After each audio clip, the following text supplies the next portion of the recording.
Yep. Got a basement full of water here. Again, it's about the 5th time that it happened due to the sump pump not working again. Get my flashlight.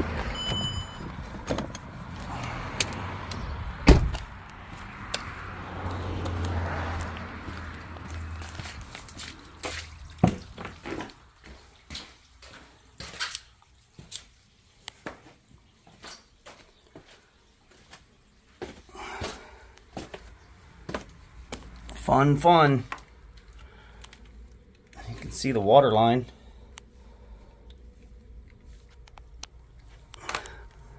Now that's a disaster.